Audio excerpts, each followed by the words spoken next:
শাহজাহান সংখ্যালঘু, আমাদের নেহালের সংখ্যালঘু। সংখ্যালঘুরা কোনদিন পরের মাল খাবে, পরের মা বোন টানাটানা করবে, পরের সম্পত্তি লুট করবে। এরা মুনাফেক, এরা হারাম বাচ্চা পয়দা জন্য রেডি হয়ে গেছে। এই যে হারাম মাল খাইছে, মানুষের পরিষেবা লুট করেছে, এদের যা বাচ্চা পয়দা হবে সব হারামি পয়দা হবে। আর এর থেকেও খারাপ কাজ করবে, তার জেনারেশন বাঁচাবার জন্য। জয়েন বন্ধুরা, আমি দীপ আর আপনারা দেখছেন আপডেট ইন্ডিয়া বাংলা। বন্ধুরা, ভিডিও শুরুর পূর্বে যে ভিডিও ক্লিপটি শুনলেন, আশা করি মোটামুটি ভিডিও ক্লিপটি শুনে এতটুকু তো পরিষ্কার হয়ে গেছে। যদিও এই সমস্ত বিষয়ে আমি কথা বলতে পারি না, কারণ এই সমস্ত বিষয়ে কথা বললে আমার উপর প্রেশার ক্রিয়েট হয়। আজ এটা আপনারা কেন সেটা ভালোভাবে বোঝেন, কেননা বর্তমান সময়ে বেঙ্গলি থেকে যদি বেঙ্গলি সরকারের খিলাফ বা বেঙ্গলি সরকারের সমালোচনা করে, তাহলে প্রেশার আসাটা তো স্বাভাবিক ব্যাপার। যেটা হোক, এই মুহূর্তে এক চাচা যেভাবে বর্তমান সময়ে পরিস্থিতি আর তাদেরকে নিজেদেরকে নিয়ে যেভাবে এক্সপোজ করে দিল, আশা করি এতটুকু শুনে আপনাদের সামনে সবকিছু ক্লিয়ার হয়ে গেছে। তবে এতটুকু জেনে রাখুন, ভিডিওটিকে শেষ পর্যন্ত দেখুন। আশা করি অনেক কিছু উনি বলবেন, যে সমস্ত কথাগুলো আমি চাইলেও বলতে পারি না, কেননা বর্তমান সময়ে যে সরকার ক্ষমতায় এসেছে সেটা কি করছে সেটা আপনারা জানেন।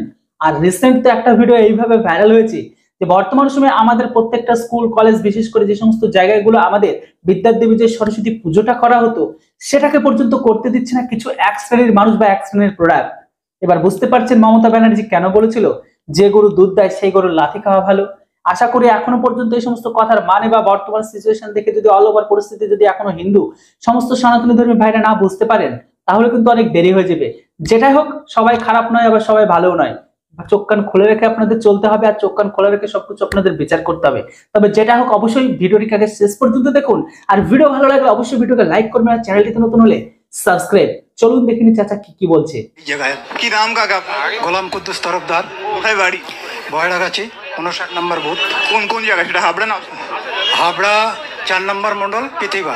একেবারেই। আজকে কাকে দেখতে এসেছিলেন? আমি দেখতে আসিনি, তো আমার লোকজন নিয়ে আমি এখানে যে মোদির যে প্রকল্প সবকা সাথ সবকা বিকাশ, তার এই প্রকল্প দেখে মাইনরিটিরা ঝুঁকে জাতি বাধ্য। দিদি তো এই পর্যন্ত মুসলিমদের শুধু নাম ভাঙিয়ে ভাঙিয়ে খেয়েছে। এর মতো ভ্রষ্টাচার আর কেউ নেই। শিক্ষাটা বরবাদ করে দিয়েছে। শিক্ষা না থাকলে দেশ চলবে? সাদা খাতা জমা, আমার 5-এর অঙ্ক করতে পারে না আমার স্কুলে মাস্টাররা। কি মাস্টার দিয়েছে? এরই জন্য, এই দুর্নীতির জন্য আমরা 16 সাল থেকে আমি এটা চেঞ্জ হয়েছি। একেবারেই বারবার তৃণমূলের তরফ থেকে তো বিজেপিকে সাম্প্রদায়িক দল বা হিন্দুত্ববাদী দল দাগিয়ে দেওয়া হয়। এটা এই বিভাজন দিদি সৃষ্টি করেছে, কিন্তু মাইনরিটিরা কোনোদিন মাইনরিটি নয়। মাইনরিটিরা মেজরিটি, কারণ 2% মাইনরিটি ভোট যদি না দেওয়া হয় কোনো দল ক্ষমতায় আসবে না। একেবারেই বাস্তব। একেবারেই মাইনরিটিরা ঝুঁকে গেছে দিদিকে। আমরা সিপিএমকে দেখেছি, আমরা কংগ্রেসকে দেখেছি। কংগ্রেস দাঙ্গাবাজ করেছে, বাবরি মসজিদ ভেঙে কোন টাইম নরসিংহ রাও একটা এভিডেন্স, একটা গুলি চলকেছে। 669টা ছোট বড় দাঙ্গা হয়েছে এই ইন্ডিয়ায়। 66 বছর কংগ্রেস থাকলো, 66 বছরের মধ্যে সব মুসলমানের উপরে অত্যাচার। সিএ বা এনআরসি দিয়ে সবচেয়ে বেশি বলা হচ্ছে যে জেলে ঢোকানো হবে, বা আসামে যদি এনআরসি হচ্ছে সেখানেও নাকি বাঙালি যারা হিন্দু রয়েছে বা তাদেরকে জেলে ঢোকানো হয়। তো এই এনআরসি বা সিএ যে ইস্যু, তাতে কি মুসলিম ভোটাররা তারা কি ভাবছে? সিএ হওয়ার খুব প্রয়োজন, সিএ হওয়ার খুবই প্রয়োজন। কারণ কমপক্ষে এখানে 35 কোটি মানুষের ওপর মানুষ বাইরের মানুষ। সে হবে না মানে? তাহলে তোমার সংসারে 5 জন, আর তুমি একলা ইনকাম করো, যদি আর 2 জন বেড়ে যায় তুমি চালাতে পারবে? এই লোড তো আমাদের গাড়ে পড়েছে নাকি এই সরকারের উপরে। এই জন্য সিএ হওয়ার প্রয়োজন। সিএও তো ধর্মের ভিত্তিতে দেওয়া হচ্ছে, বলা হচ্ছে যে সেখানেও নাকি ধর্মের খাবে না, মাইনরিটিরাও খাবে না।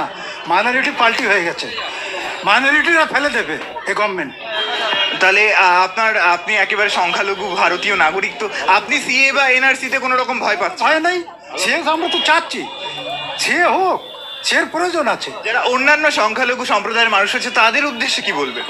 এবার দেখুন, সংখ্যালঘু বলতে বোঝায় কি জানেন? এই ববি হাকিম কি সংখ্যালঘু? শওকত মোল্লা সংখ্যালঘু? ভালো করে শোনেন। আরাবুল সংখ্যালঘু, এ শাহজাহান সংখ্যালঘু, আমাদের নেহালের সংখ্যালঘু। সংখ্যালঘুরা কোনদিন পরের মাল খাবে, পরের মা বোন টানাটানা করবে, পরের সম্পত্তি লুট করবে। এরা মুনাফেক, এরা হারাম বাচ্চা পয়দা জন্য রেডি হয়ে গেছে। এই যে হারাম মাল খাইছে, মানুষের পরিষেবা লুট করেছে, এদের যা বাচ্চা পয়দা হবে সব হারামি পয়দা হবে। আর এর থেকেও খারাপ কাজ করবে, তার জেনারেশন বাঁচাবার জন্য আজকে এই জায়গায়, পরবর্তী জেনারেশন বাঁচাবার জন্য আমি এই জায়গায়। একেবারেই তো আপনি একেবারে মুসলিম ধর্মাবলম্বী, তো কি মনে হয় মোদী সরকার আপনাদের জন্য কি করেছেন বা কি করবেন তার উপর? অনেক করেছে, অনেক কিছু করছে, অনেক কিছু করছে। আর এই যে আজকে যে বার্তা দিল, যে পার্টির যে ইশতেহার আছে, তাতে সংখ্যালঘুদের তো বাদ দিয়ে কিছু করেনি, করেছে করেছে যেসব প্রকল্পগুলো দিচ্ছে, সেগুলো কি সংখ্যালঘু বাদ আছে? আছে কি বাদ?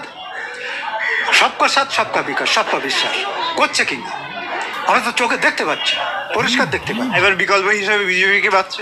একদম বিকল্প, বিজেপি ছাড়া কোনো বিকল্প নেই।